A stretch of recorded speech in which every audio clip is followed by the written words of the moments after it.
Hi, everybody. Wow, this is all for Pete. I know, it's all for, we like to call him Secretary Mayor Pete. All right, good afternoon, everyone. Good to see everybody. Joining us today, Transportation Secretary Pete Buttigieg, who, surprise, surprise, is here to talk about the president's bipartisan infrastructure deal. I don't want to steal the secretary's thunder, but as you all know, the once-in-a-generation bill is the largest ever federal investment in public transit, clean energy transmission, and electric vehicle infrastructure, and clean drinking water. It delivers for the American people by rebuilding our roads, railroads, and rail cars, bridges, buses, ports, and airports, all while creating good paying union jobs. With that, I'll turn it over to Secretary Buttigieg. This isn't his first time at the podium, as you all know. I think might be his third time, but it's his first time joining us as a father. So on a personal note, congratulations to you and Chasten on the birth of Gus and Penelope, and the news last week, which we really thought that was wonderful, great news. And so with that, I'm really happy to introduce you. Here we go. Thank you. Good afternoon, everybody. And thank you, Karine, and thanks for the chance to address you. We are so thrilled, so excited. When our communications team presents me with a copy, I usually cross out the word excited because I think it's overused, and I often rub out the exclamation points because it's not always my style, but we are excited with an exclamation point about what we're going to be able to deliver.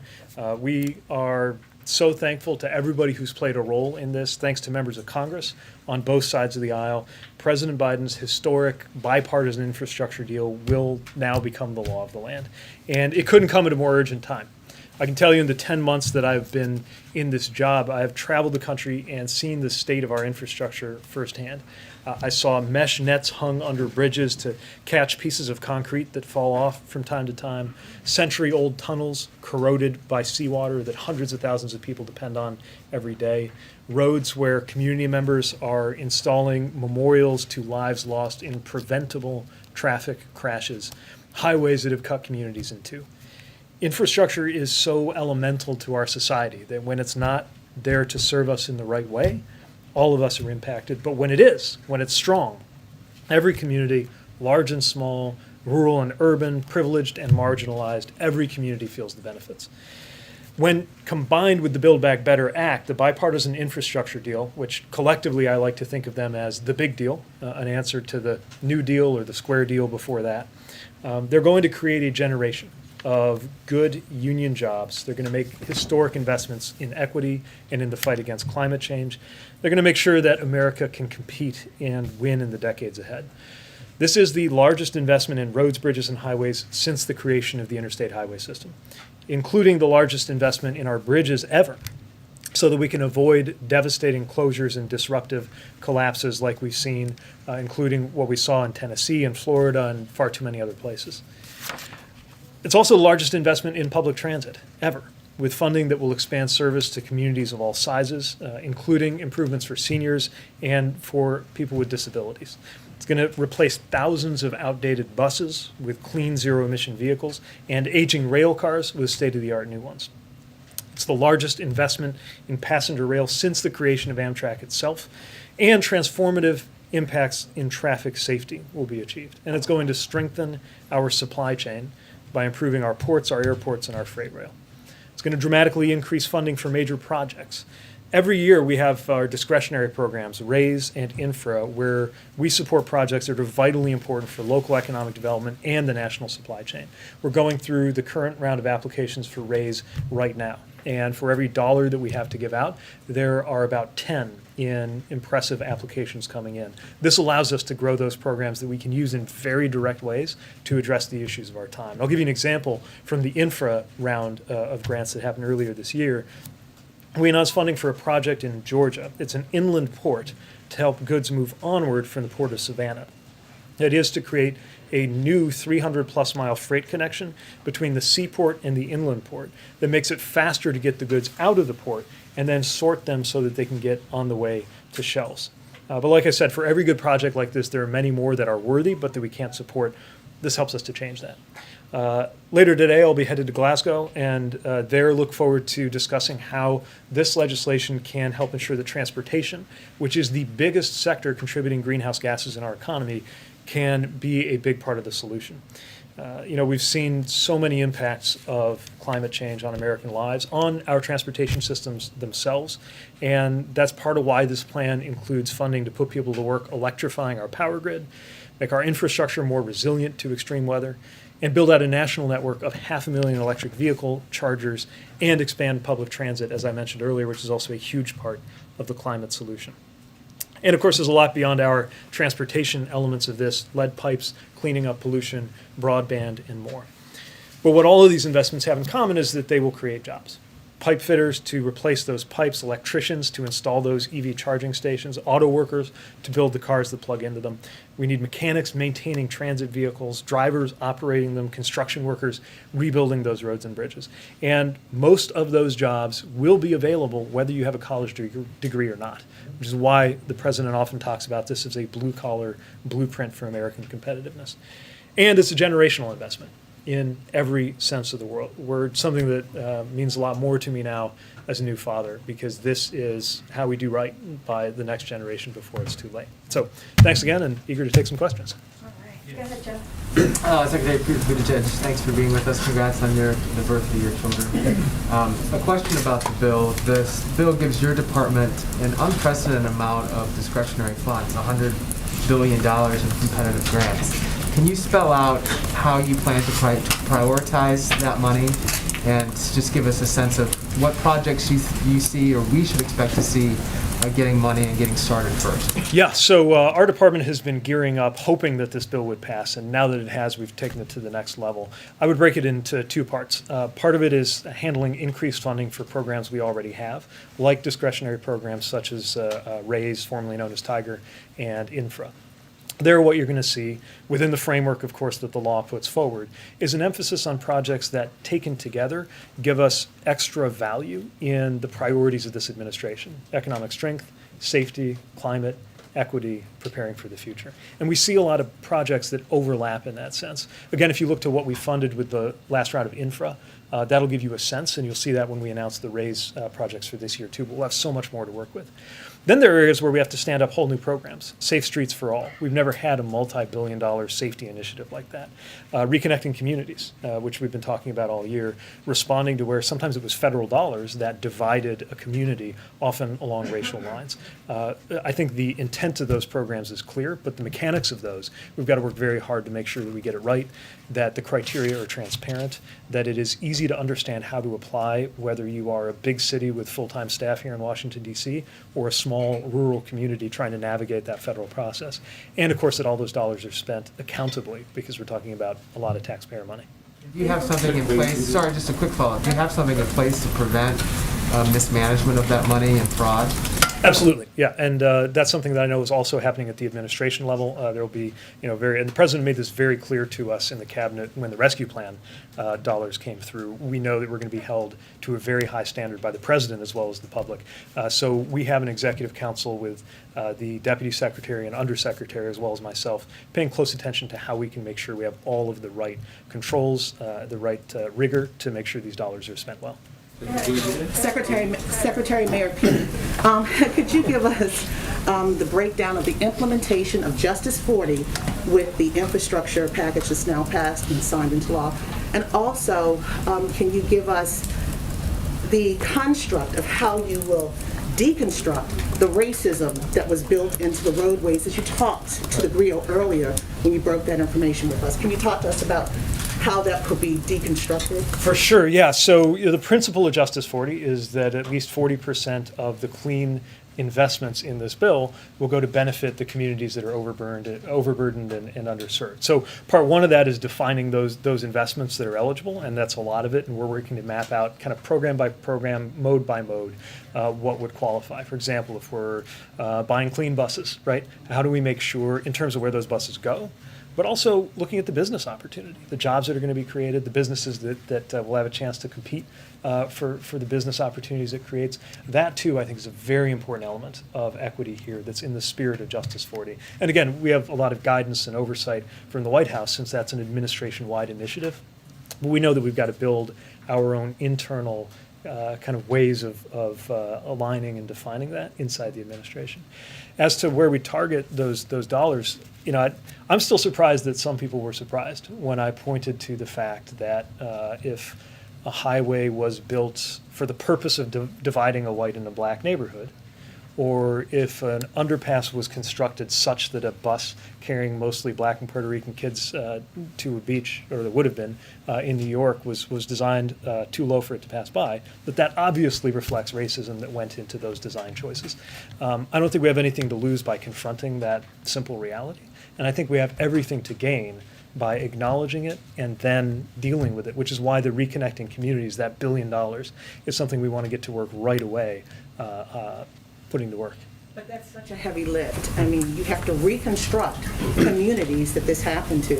As you said, some of these beltways and interstates and roadways were built before the Civil Rights Act, before the Voting Rights Act, and were meant to be racist. But how do you go about redefining and replanning these roadways and communities that are already settled in since then? So what's interesting is it's going to vary by community, and we have to listen to the community. Sometimes it really is the case that an overpass went in a certain way that is so harmful that it's got to come down or maybe be put underground. Other times, maybe it's not that way. Maybe the really important thing is to connect across it, to add rather than subtract. And that's where we don't want to impose a one-size-fits-all answer from here. But when we were out in Syracuse, for example, looking at I-81, we saw the local vision for how they want to get past those divisions. And those local ideas are going to be taken very seriously as we try to meet the spirit of this law.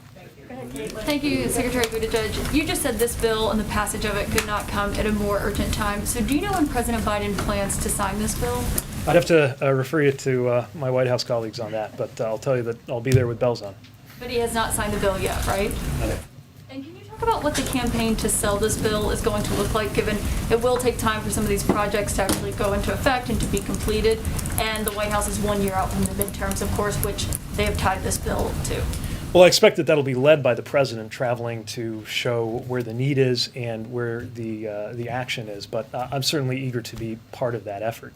I mean, look, a lot of this sells itself because communities never needed to be persuaded that their bridge needed to be fixed or that their airport needed an upgrade or that their ports needed investment. They've been trying to get Washington to catch up to them. But I do think it's important for us to go out there, especially in communities where a member of Congress or the Senate played an important role. And as you know, members from both sides of the aisle played important roles in delivering this bipartisan win. And I can't wait to be out there celebrating good news. Let's take one from the back. Thank you. Thank you, Mr. Secretary. Thank you, Karine. As you pointed out, this was a bipartisan bill. Was there any discussion of the president not letting Democrats oppose some of the Republicans who are running or giving them a pass in the next election?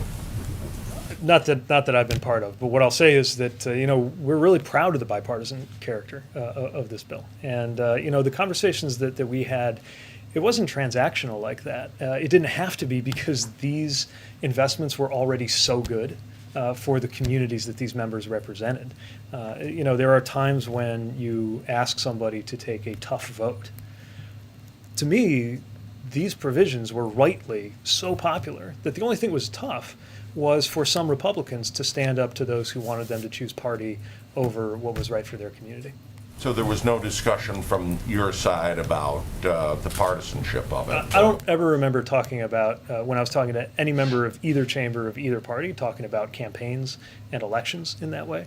What we talked about was how it would be good. Now, of course, I believe strongly that good policy is good politics, and I think it's going to reflect well on anybody who voted to deliver these big wins and these jobs for their communities. But I think that's just clear on its face from it being such good legislation. Good. I wanted to ask about the money for ports in the bill. For what, sorry? The money for ports, ports yeah. in the bill. How will that help the supply chain issues that the U.S. is facing right now? I know that's something that you've said often when you're talking about the supply chain is a help. Yeah, let me offer a couple examples. I mean, one is that we need to make sure our ports are as efficient as possible, right? And there are cases where more technology, sometimes physical technology around the berths, but sometimes it's more to do with the systems that help that different players talk to each other. Remember, port's not a single entity, right? You got the port itself, which is kind of like a landlord. Then you got the terminal operators. Then you got the truckers, and all of them are interacting with competing shipping companies, right, to try to efficiently move these containers. They need to be able to exchange and share data. We'll definitely want to support ways to do that. So that's an example. Some of it's multimodal. If you see a backup of ships at a port, it might actually be because of something that's not so much on board the ships, but inland. That's why I was pointing to that example in Savannah, serving Savannah, where we have an inland port so you can rush those containers out of that precious port space and then sort them out, and then it'll be more efficient and more speedy. So those are a couple examples. Let me point to one third thing. The idea of the Healthy Ports Initiative. So there are a lot of emissions around ports, from the ships themselves, from the trucks, from the equipment. And right now, one thing that is tough is the neighborhoods that are close to them feel that impact, including in increased asthma rates in what are, by the way, disproportionately Black and Latino neighborhoods. The Healthy Ports Initiative helps electrify them so that you don't have to worry about the emissions. And to me, that goes hand in hand with those efficiency gains that we're trying to drive. I wanted to follow up also, you mentioned truckers. Have you thought about at all relaxing motor carrier regulations further to allow people 18 to 20 to participate and to be truck drivers? So I believe there is a provision in this legislation. Yeah, exactly. But we got to be very careful about safety. And so the way the provision works is it's a mentorship type, apprenticeship type of initiative that tries to manage the potential for there to be a safety trade-off. We want as many people to be qualified drivers as possible, but never at the expense of safety. And we'll always look at other steps we can take. But let me mention, we've got to just make truck driving a better job. Truck drivers, there's a reason the turnover is so high. And the way they're compensated, they're often not compensated for their time, which means that their time is wasted freely, sometimes when they're waiting for a load at a port, for example. Truckers have not had the option to work from home on Zoom. They are the absolute backbone of a big part of our supply chain. We need to respect and, in my view, compensate them better than we have. Thank you. Thank you, Secretary Buttigieg. President Biden said Americans will start seeing the effects of the infrastructure bill within 2 to 3 months. Is that also your assessment? And just to follow up on Jeff's question, can you provide a more detailed timeline on when specific programs will go into effect? So again, I would break it into the existing programs that we're just going to be able to plus up, and then the new ones that we're going to have to stand up. So with something like infra, raise, I think that sees more than a twofold increase in the authorized funding.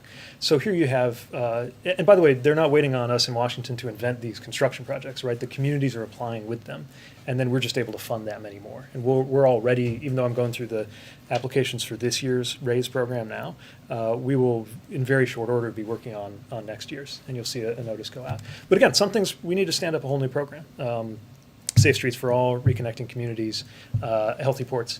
And so that will take a little bit longer. Remember, this isn't 2009. This is an era where it's about making sure we hit every shovel-ready program to provide that immediate short-term boost for the economy. It's short-term, but it's long-term. That's why the President talks about looking back on this moment from the 2050s. Just to follow up on that, we were down in Mississippi talking to farmers who have had bridges closed down in their area for 2 or 3 years. So when exactly can Americans expect to see a difference in their lives? Will it be 2 to 3 months, or will it be sometime sooner? Well, that's the beginning, right? I mean, the short answer is as fast as many of these agencies and workforces can absorb those dollars when the formula increases or when a new grant is available. So some things soon, but again, this is about many, many years ahead, starting now. You go first, and then.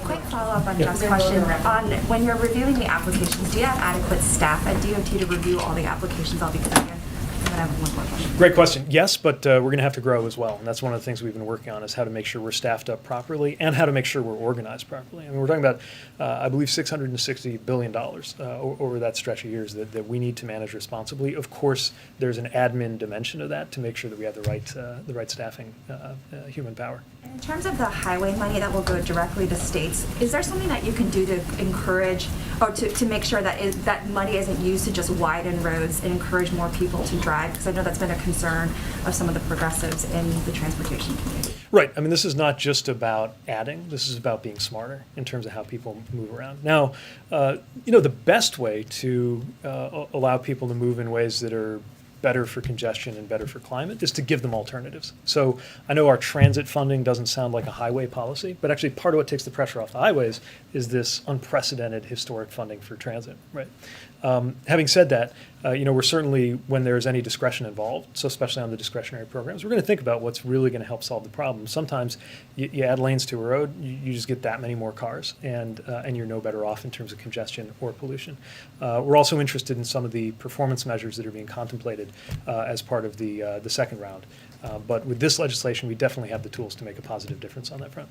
Thank you. Mr. Secretary, just spinning forward to the next bit of legislation, the larger social safety net bill.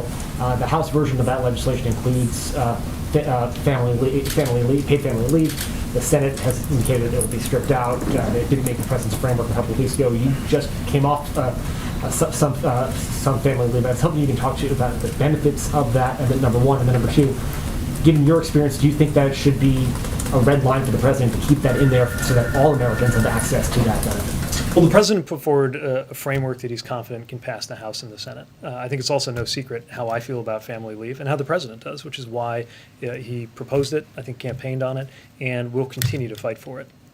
And the importance of it is that it's talked about as time off. It's time to do work.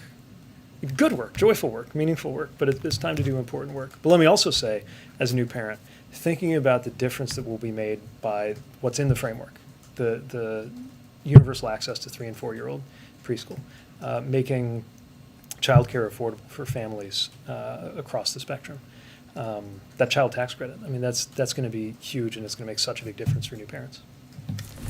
Last question, Josh.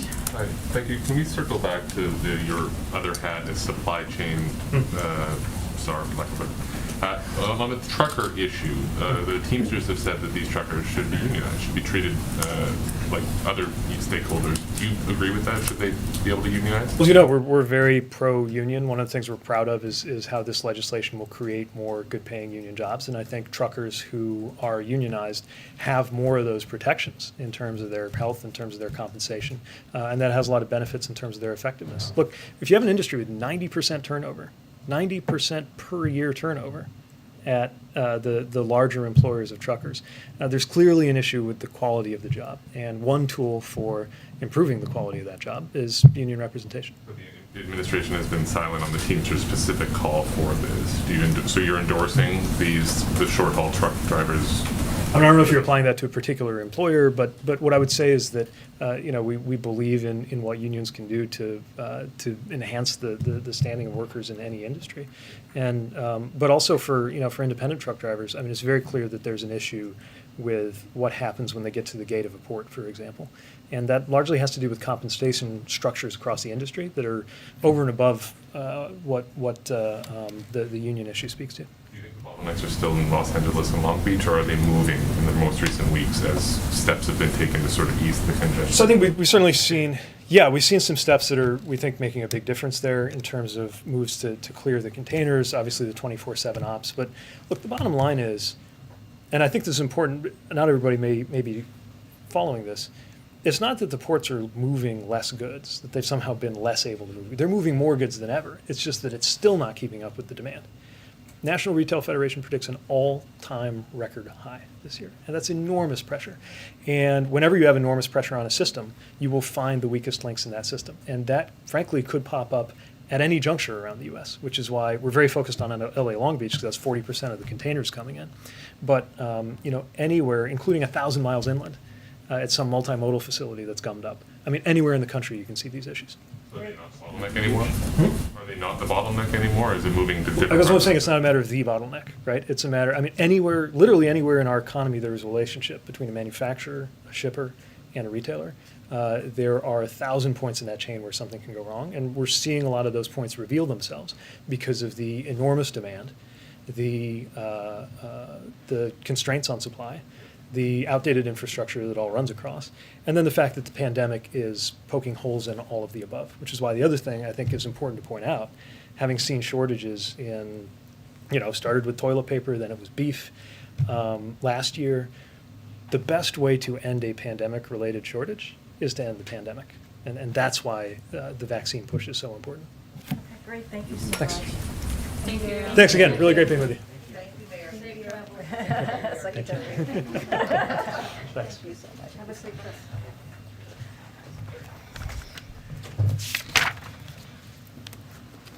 All right, I got one thing at the top, and then we'll dive in.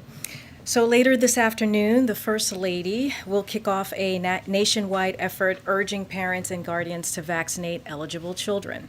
The CDC's recommendation of pediatric COVID-19 vaccine for kids ages 5 to 11 represents a major step forward in the country's fight against COVID-19. The First Lady and the U.S. Surgeon General, Dr. Vivek Murthy, will visit a pediatric COVID-19 vaccination clinic at Franklin Sherman Elementary School in McLean, Virginia, the first school to administer the polio vaccine in 1954. A fun fact.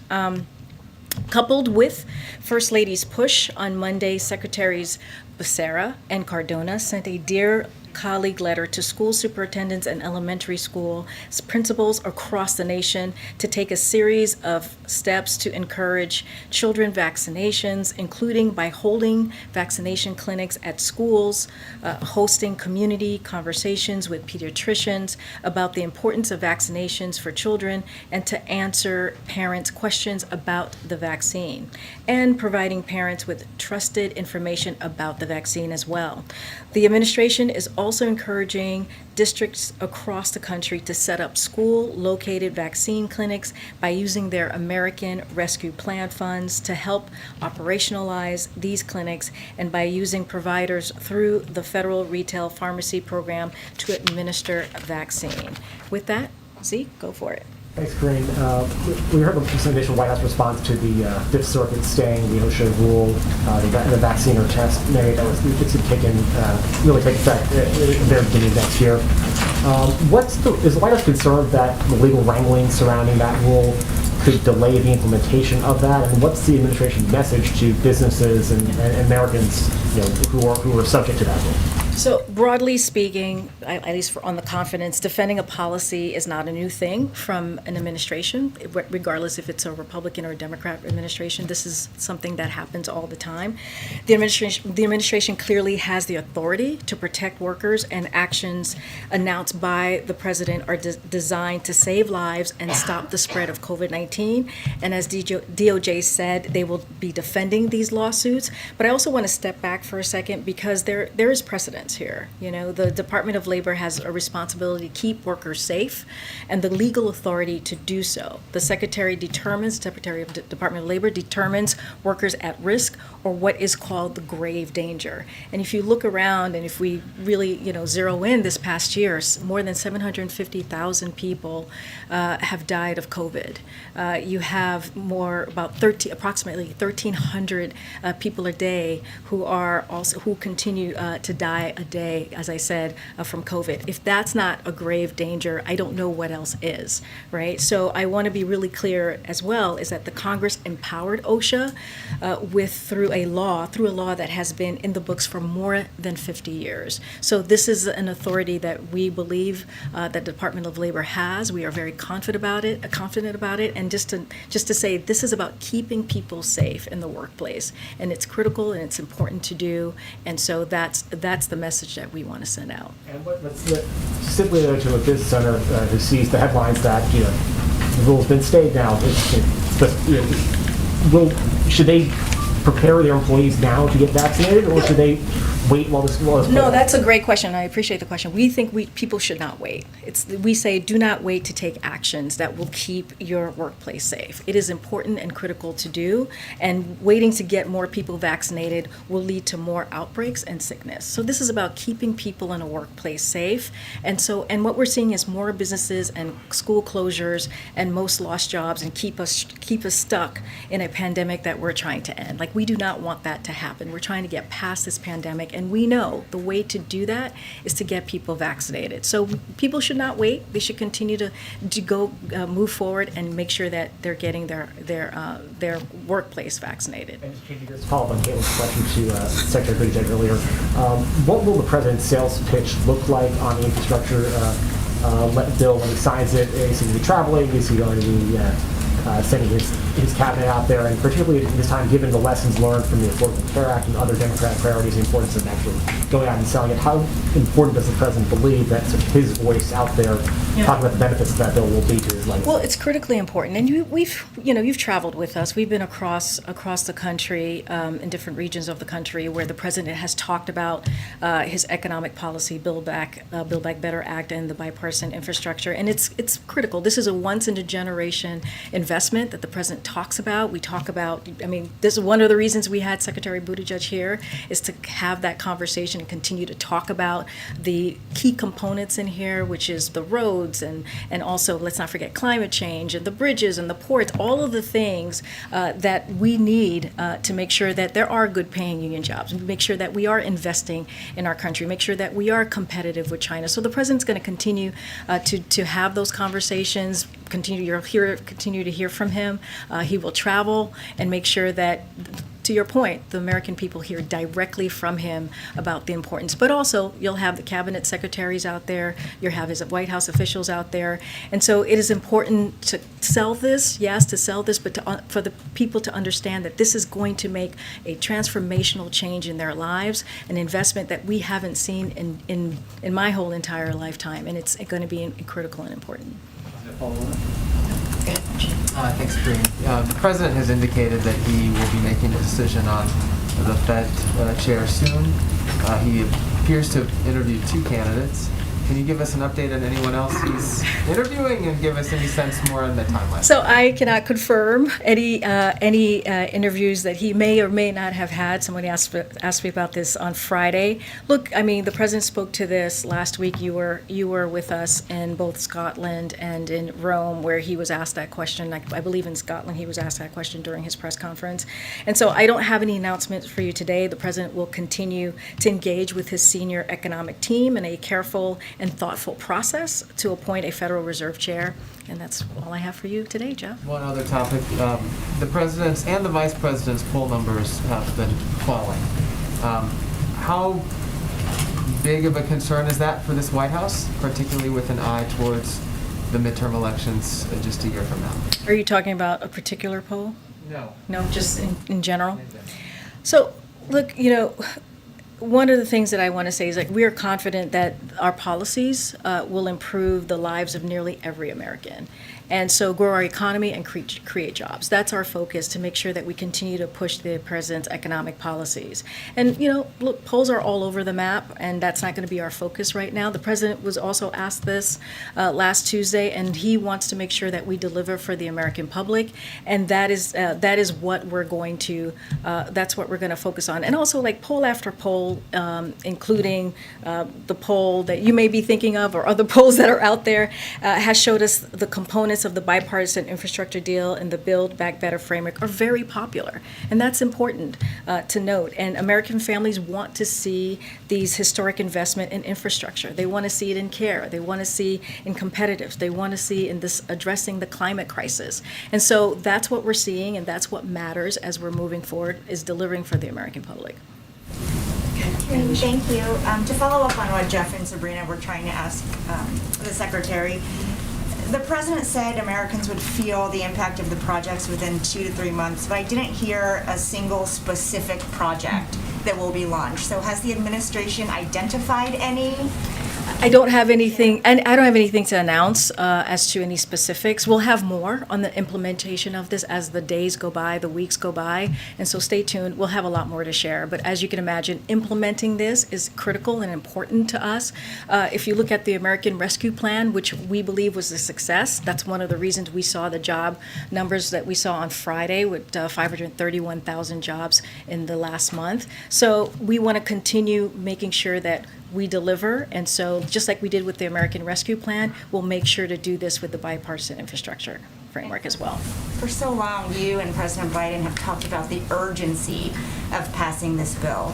Now it's passed, so why is he waiting to sign it? And when will he sign it? So he talked about this on Saturday. He basically said he wants to make sure the congressional members who worked very, very hard on this, when they come back, then we'll figure out a time to sign it. But you're right, it's urgent, but we also want to make sure that the people who spent the last couple of weeks, last couple of months just all in, delivering on this promise are here for the signing as well. So do you have a date in mind? I do not have a date, but it will be very soon. And then turning to reconciliation, does President Biden believe Congress should wait for a CBO score to vote on it or not? Well, here's the thing. As you know, Weijia, and I talked about this probably on Thursday, probably on Friday, I can't remember now. But as you know, we put forward our score. We put forward through the Treasury. There was a Treasury blog.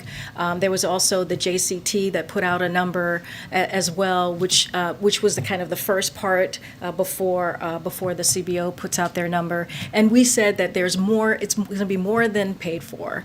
I believe our number was 2.1 trillion. And so we are confident that this is going to be paid for. We are confident that it will add $0 to the deficit. Moody's has said this as well, and other economists have said this, and so we're going to continue to move forward, and that's why we wanted to be transparent, which is why we worked across agencies, across the administration, to make sure that we put out a number to show that it could be raised. So he wants them to use that number or wait for the CBO? Well, we just wanted to make sure that, again, we were transparent. We put out what we thought it would be raised, and so that's what we put out there last week. Thank you. The Energy Secretary says about the cost of Americans heating their homes in the winter, it will be more expensive this year than last year. So why is the administration now considering shutting down the Line 5 pipeline from Canada to Michigan? So, Peter, that is inaccurate. That is not right. So any reporting indicating that some decision has been made, again, is not accurate. But what I will say is, I'll lay this out for you for a little bit here. Where we are is with this is that the Canada has decided to invoke the dispute resolution provisions of the 1977 Transit Pipelines Treaty. We expect that both the U.S. and Canada will engage constructively in those negotiations. In addition to being one of the closest allies, Canada remains a key U.S. partner in energy trade, as well as efforts to address climate change and protect the environment. I will also add this too, is that the current Line 5 pipeline is subject to litigation between Enbridge and the state of Michigan. So again, it is inaccurate what you just stated. What's inaccurate? But the reporting about us wanting to shut down the Line 5. I said, is it being studied right now? Is the administration studying the impact of shutting down the Line 5? Yes, So- we are. So then what's inaccurate? Well, I thought you were saying that we were going to shut it down, but that is not inaccurate. Okay, great.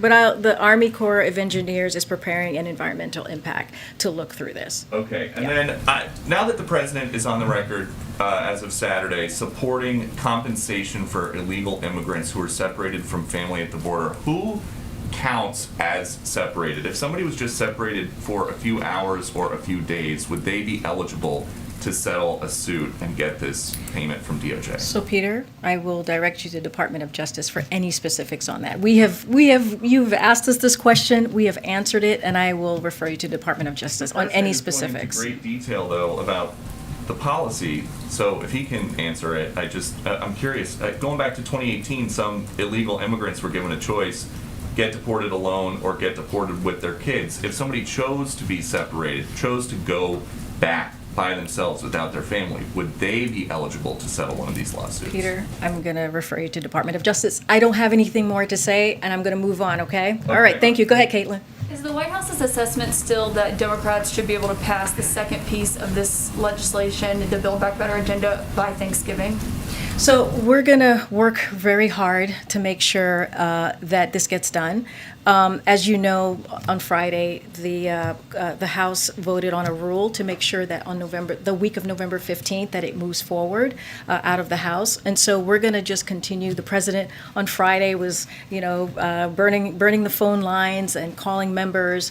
Clearly, I'm not going to get into specifics on private conversations, but making sure that the support was there to move that out of the House. And so we're just going to continue to do that, have conversations with members of the House, and the Senate, clearly, and that'll be on the president's level and also staff level. But I don't have any specifics there, but that is our plan, to try and get this out as soon as possible. So is Thanksgiving, though, generally the timeline? I don't have a timing for you. I'm just saying that we're going to work really hard to get it done. It's going to go for a vote out of the week of November 15th out of the House, and then we're going to work with Leader Schumer to make sure that it gets done. Okay, and on what the Secretary Granholm and what she was saying yesterday, what options besides tapping the Strategic Petroleum Reserve does the president have to counteract higher gas prices? So, I've talked about this a couple of times. We don't have an announcement yet on anything to share at this time. But we're monitoring it, right? We're monitoring the prices, and we're making sure that we have tools in our tool belt that we can try and use. But at this time, I don't have anything new to share.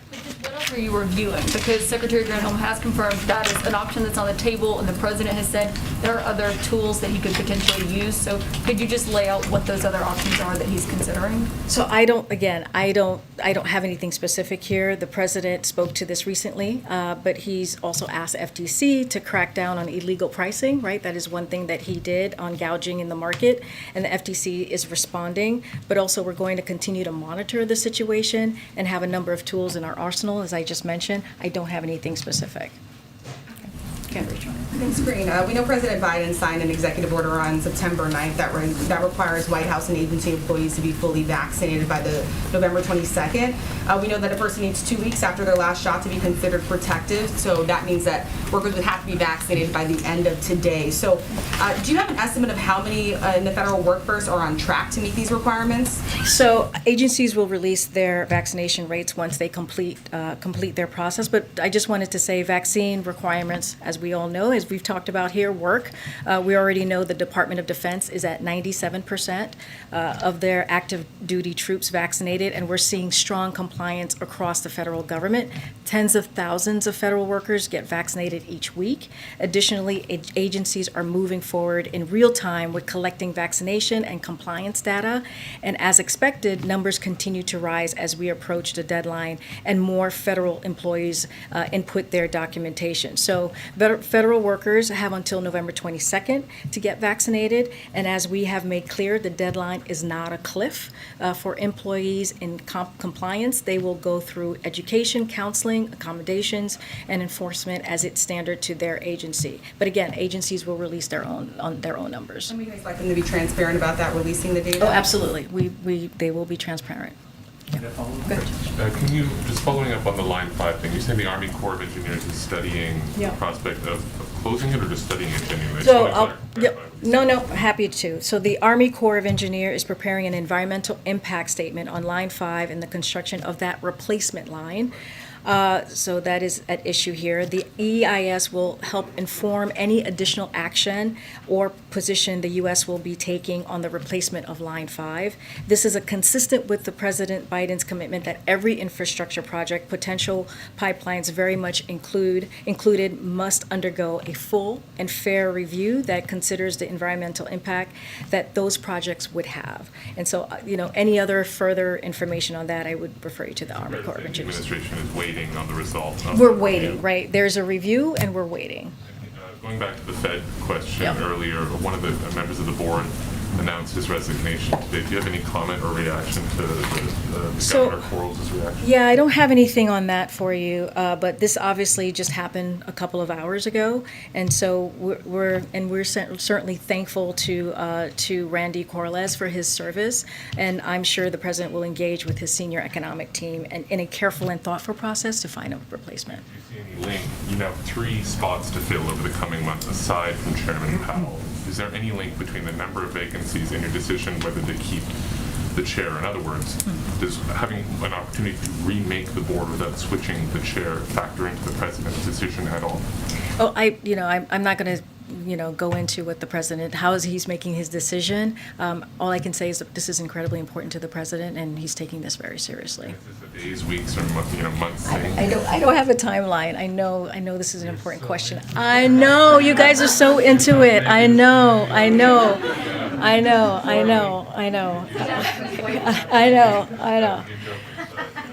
All right. I promise. As soon as we know, we'll share that information. Go ahead. When you look at the situation with the vote on the bipartisan infrastructure the other night, there were a handful of progressives who voted against it. They explained their reasons. Going into Build Back Better, there is no margin among Democrats, really just a couple of votes that you could possibly lose in the House, none in the Senate. What is the strategy when you know you're not, more than likely not going to have any Republican support to cover for that, when it is possible there will be changes made by the Senate that may not be in the interests shared by the Progressive Caucus, tightening up some of the provisions within that? So how will the president approach that, trying to keep progressives on board when 6 very prominent progressives voted against the first piece of the Biden agenda?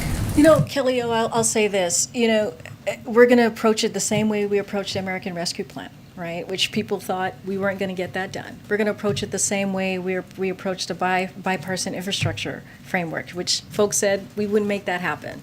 And so right now we're 2 for 2. Right? And so we believe that this is going to get done. The president is committed to this. This is part of his agenda, right? The economic policy agenda that you hear us, we say this all the time, that 81 million people voted for last year, just a year ago. And so these are popular components of his economic policies when you look at both the BIF and the bipartisan Build Back Better Act. And so we're going to continue to work with Congress. We're going to continue to work with the Speaker, continue to work with Leader Schumer, and have those conversations across the aisle to get it done, because this is something that the American public, the American people need. This is once in a generation, investment. We're talking about child care. We're talking about elder care. We're talking about making sure that medical expenses are not your whole entire check. When you think about pharmaceutical drugs, I mean, we're talking about I said child care already, but all of these things, climate change, right? When you put those 2 bills together, it's historical in a way that's going to get us to where we need to go to fighting climate change in a real way. So these are so important to the president. We're going to continue to work on it. But we got American Rescue Plan done. We got bipartisan infrastructure done when people didn't think we would.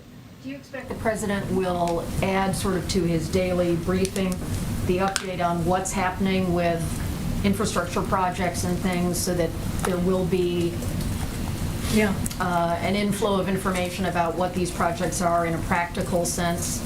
Will there be a sort of an in-house, inside the White House, sort of central clearinghouse for this, since it does deal with many departments of the government? Well, as you know, this is nothing new to the president. When he was vice president, he led the Recovery Act, pardon me, and so he knows how this is done. He knows how implementation works, and so knowing this president, he's going to want to know every component of how it's going, and so we're going to stay on top of it. It's going to be key in order for the American people to feel this. This has to be implemented, so we're going to make sure that happens. Go ahead, Serena. Thank you. The U.S. is now accepting fully vaccinated travelers from countries that were previously restricted during the pandemic.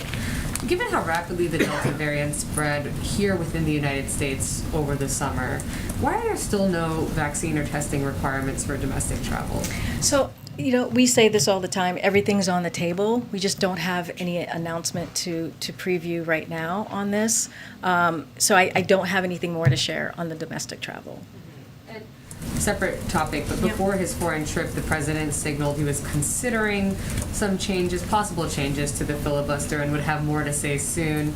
Do you have any update on where he stands, and would he support a carve-out, for example, for another debt ceiling increase? I don't have anything more to share on that, but I would say we've talked about this with the debt ceiling. We believe that it should be done in regular order, just like it was done just a couple of weeks ago, and that's the way that we think we should move forward. But clearly, we're going to work closely with members on the Hill, with Leader Schumer, on the next steps on this. Thank you, Karine. I have, on foreign policy, I have two related questions on U.S.-Russia relations, if I may. First, could you give us a readout of talks that CIA Director Burns held in Moscow last week? He was there at the request of the president. And secondly, there was a discussion of a new contact or a meeting or whatever between President Biden and President Putin. There was a pull aside between President Biden and Foreign Minister Lavrov in Rome. Could the two presidents meet virtually or in person before the year is out? So on your second question, I don't have anything to preview on any meeting. On the first one, as you stated, CIA Director Williams Burns, at the president's request, led a delegation of senior U.S. officials to Moscow on November 2nd and 3rd. As you just stated, they met with members of Russian government to discuss a range of issues in the bilateral relationship. I don't have anything further. Okay. Thanks so much. Regarding the OSHA vaccine case, you mentioned the high number of Americans who died over the course of the year, but cases are falling. Many workplaces have already implemented safety measures that appear to be working. So how does the administration explain what is the grave danger at this time now? Well, we still have 1,300 people a day, approximately 1,300 people a day dying of COVID. That should not be the number that we're looking at. And we believe that in order to get this pandemic behind us, we need to get more people vaccinated. And this is a way to do that. And we see vaccination requirements work. And also it's important to keep people safe in their workplace. That should be mission critical in making sure that that happens. And so we're gonna, we feel confident about the legal component of this. The Department of Labor has the authority to move forward in making sure that they keep the workplace safe. And so, we have to make sure that we get this pandemic behind us. On infrastructure, the president is going to be out promoting. You've talked about that he's going to be, getting his voice out and talking to the American people directly. I just wanted to ask, though, how does he balance promoting infrastructure while also kind of digging in to make sure that the bigger social service climate package is conducted? I mean, how does he tour as well as, work the phones and meet with members here in Washington to get the bigger package done? Well, the president can manage multiple things at once. That's not unusual for any president or for this president. And when he was traveling, talking about his economic policy, he talked about both. If you listen to his speeches, he laid out the advantages and the importance of the bipartisan infrastructure bill, and he laid out the importance of the Build Back Better Act, and laid out why those two key pieces of policies are going to get America back on track, continue that investment that we saw with the American Rescue Plan. So this is something that he has been doing and he will just continue to do. Just a follow-up on the messaging questions. Are there specific lessons that the White House learned from selling the American Rescue Plan earlier this year that they'll apply or do better or do differently this time around with the infrastructure legislation? That's such a great question. I don't have any specifics to pull out or to call out on things that we can improve on. We believe the American Rescue Plan was incredibly successful. I mean, if you just, again, look at the jobs numbers for last month, if you look at how much the economy is coming back, 620,000 jobs a month since the president took office, 5.6 million jobs, 531,000 jobs just last month. And a lot of that was because of the American Rescue Plan and the decisiveness, the decision that the president took to make that happen. And also getting people vaccinated. His vaccination strategy played a big role. So that's to your question over here, the importance of turning our economy back on is also to get people vaccinated. It's all correlated, it's all connected, and so that's the important thing to remember. Vaccinations? Sure. Kansas Governor Laura Kelly, a Democrat, put out a statement Friday criticizing the OSHA rule, saying she doesn't believe this directive is the correct or most effective solution for Kansas. You've repeatedly pushed back on Republican officials in this context, but does a statement like that from a Democratic governor undermine the White House's message and complicate your ability to persuade the public that this is the best policy? Well, look, I mean, the way that we see it, and this is the thing that we repeat all the time, we know the vaccine requirements work. And we're going to continue to push that. I know we're going to make sure that we get as many people vaccinated. It is so important to get this pandemic behind us and to get the economy going. And so that's going to continue to be our message, is to tell anyone that we're working with, whether it's a Democrat or Republican, that this is how we have to move forward to make sure that we get out of the situation that we're in, to get out of this pandemic again. Can I also follow up on vaccination? Yeah. You just mentioned a lot of the stats that you guys were citing on Friday with the latest jobs report, but also just jobs in general since the president took office, and the progress from the rescue plan. How do you square that with how voters sort of reacted and felt in the states on Tuesday? Obviously, New Jersey, Virginia, elsewhere. Clearly, there's a lag, at least, in terms of how people are feeling about the economy and about the results so far.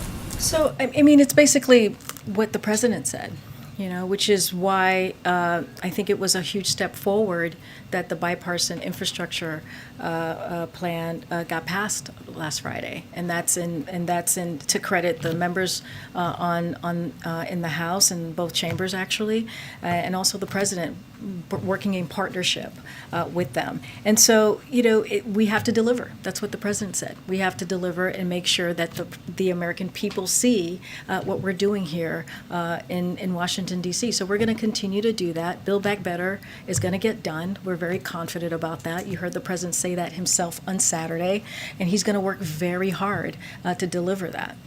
And can you provide any more clarity on the upcoming virtual summit with President Xi? Do you have maybe a closer approximation of a date for that? Yeah, let me see if I have some.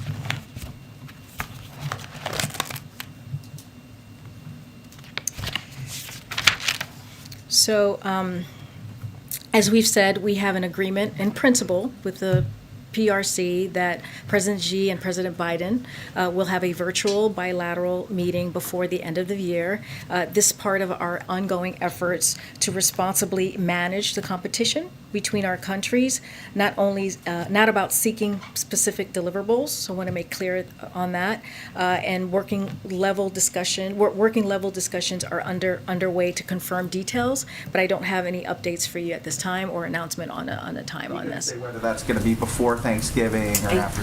I don't. All we have is before the end of the year, as I just stated. Another foreign policy question on COVID. You mentioned that there are still, an average of like almost 1,300 people a day still dying. At the current rate that we're going, do you have an idea of when the pandemic could become an endemic?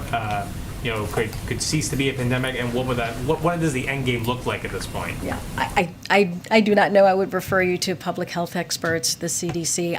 That's not something that we're zeroing in on. Our focus is to make sure we do everything we can to save lives and get people vaccinated. Because people are sort of wondering, what does that look like, and how much longer is it going to go on? And obviously, you can't see the future. But is there a picture of what people can expect as we try to honestly, Chris, our focus is to make sure we get as many people vaccinated, right? We want to, if you think about it, this time last year, there were no vaccines, right? We've come a long way in just these first 10 months, and making sure, we have 80% of Americans have at least one shot. 70% of Americans are fully vaccinated. Now we've opened it up for the ages 5 to 11, thanks to the CDC and FDA and their ruling and their decision. And so our job that we see here in the administration is to make sure that these vaccines are readily available, that they're free, right? And that we make it as easy as possible for people to get vaccinated, and that we message that out. And so that's our focus, to be in a different place than we were, 6 months ago, different place than we were a year ago, and really just kind of move forward on getting people vaccinated. Go ahead, Karen. Follow up on that. You talked about the First Lady going out there today to Virginia, and that she's going to be doing events like this in the coming weeks. What is the goal to have the First Lady out there? And what message is the administration hoping she can convey? How can she be an effective messenger? And then I asked this question a couple weeks ago, maybe months ago, but now that we're here and that the age 5 through 11 can get vaccinated, how has the administration shifted its approach and strategy toward convincing those parents who are hesitant, because the polls are showing very significant portion of that age group, their parents are worried and waiting a little bit. You've done this for adults, you've done this for teens, but now these young kids, how does that strategy change? So, on your first question about Dr. Biden, the First Lady, I mean, she is a powerful voice, just as First Lady and also as herself, as Dr. Biden, and, you know, a mom, a grandmother. She understands what parents are feeling, right? She understands what it means to go through this process. So I think that we think that she is incredibly credible, right? And has a powerful messenger going to schools and really comforting parents if they have questions, or comforting kids who are getting vaccinated. And so we're happy to see her out there. She'll be out there more, and we're going to continue to try and make sure that parents feel comfortable and more kids get vaccinated and more adults get vaccinated. In the process. Just in terms of the strategy. Yeah, Dr. Vivek Murphy talked about this, talked about what is it that they're doing to address the hesitancy of parents. As you can imagine, we've said this the last couple of months, is having trusted voices are key, right? Your pediatrician, making sure you're talking to your pediatrician about this, making sure you're talking to public experts. And so we'll continue to have those conversations. And I would also refer you to Dr. Murphy and what he has said in the past on this as well. Can I follow up on the question, the answer to the question you gave about the vaccine mandate for federal employees? You said agencies will release the vaccination rates once the process is completed. Will that include how many employees have asked for religious exemptions and how many will be granted them? I don't have specifics on how the breakdown is going to be, but I know that that's where it's going to come from, and they'll release the numbers. I don't know like the specifics. Now, we've asked and others have asked and they're not. Okay, I can go back and get that particular question for you answered, but I know that that's where it's going to come from. A question from the fifth row, please. From the fifth row. Go ahead, Evan. Thank you. Quick question. You talked about how this infrastructure plan is going to impact jobs numbers, and we've heard the jobs report in the past, and for the Black community it's a little bit different. So can you talk about, which the rate is almost double. So can you talk about, with this plan, how, is there any target number, or how specifically is it going to impact the Black community? And also with going back to the American Rescue Plan, with 1.9 trillion almost hitting the streets, municipalities getting a hold of this pot, how are you making sure to track that this money has been distributed equitably? So that is something that the president has been very clear about all of his policies, even if you look at his COVID strategy, is to have equity at the center of this. If you look at, talking about the American Rescue Plan, if you look at the child tax credit, about 34, and when we talk about it cutting child poverty for the Black American community, it's about 36% it cut child poverty. So those things are important and critical. But we're going to continue to make sure that all of this is done equitably. I mean, like I said, if you look at the COVID strategy that we had, it was done in an equitable way, and we're going to continue to do that with we did that with the American Rescue Plan, and we'll continue to do that with both of his economic policies. Bipartisan infrastructure clearly has been passed, and we'll make sure once the Build Back Better Act is passed, so that we see that equity at the center of everything that we do. And concerning the jobs numbers. Yeah, so you're talking about the Black unemployment rate? Yeah, so we know there's a lot of volatility when it comes to individual groups because of small sample sizes. So it's critical to look at broader trends instead of individual data points. So when you do that, you'll see that we've made real progress across the board, including the African Americans going from 9.2% unemployment when the president took office to 7.9%. Like, we know that's still really too high, and there's still a lot of work to do, but there has been a difference that we wanted to point out. So we need to continue to build on the strong labor market. We have to ensure that the growth we're seeing is broadly shared, which is so important. And we need to deliver on the president's economic agenda, which is going to make critical investments in pre-K, the care economy, education, housing, which Ebony, I know you ask about a lot on housing, and other areas that are key for creating jobs, better jobs, Black workers, and workers from every race and background. So equity at the center of everything that he does, every policy remains to be the key here. Can you talk about what he's going to be saying on Wednesday when he's in Baltimore? I don't have anything to preview for you. Hopefully, we'll have something tomorrow to preview for the next day, but I don't have anything here for you right now. Go ahead. Okay, so Karine, the president said in Baltimore that he could not move on voting rights at that moment as they were dealing with infrastructure. Now the heavy lift on the Hill is done with infrastructure. What's next as it comes to voting rights and his push to lean in to deal with the filibuster?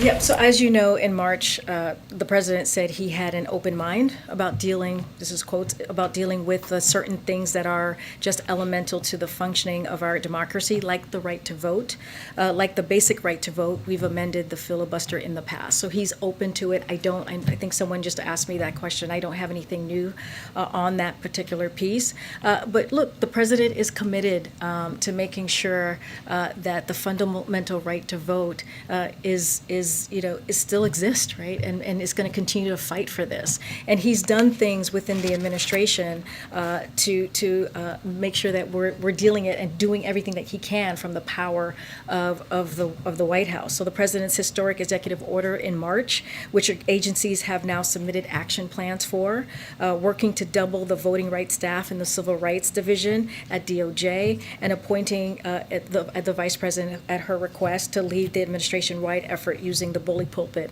and convening power of the White House. Look, we are frustrated just like everybody else is frustrated on this, and so we're going to continue. The president's going to continue to voice his concern and continue to fight to make sure that we really address the issue of voting rights, especially with all these pieces of legislation that we're seeing across the country.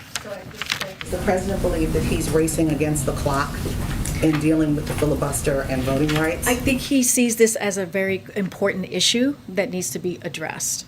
And so he's going to continue to do that. He did that when he was in Pennsylvania. He talked about it. He does that when he's having conversations with congressional members, when he's had conversation with civil rights leaders about how to move forward and how to make sure that we're protecting the rights to vote. And so he'll continue to make that a priority. Because this is such a weighty issue, was the president aware that MLK3 was arrested last week? Is he aware that Joe Madison, former board member of the NAACP, is now on a hunger strike over voting rights? I haven't spoken to him about that. I'm happy to ask him and see what he knows. But I do want to make clear he's committed to this issue. This is a very important issue. The president has been fighting his entire life on voting rights. And so he did this during his Senate years, and he'll continue doing it as president. Thank you. Oh, great. Thanks. Thank you. No problem. Thanks, guys. See you tomorrow. Thanks, Peter. All right. You should take questions from the back. Yeah, there's like 5 more minutes. Tomorrow, guys. Tomorrow. I'll hit the back tomorrow. Have a great day, guys.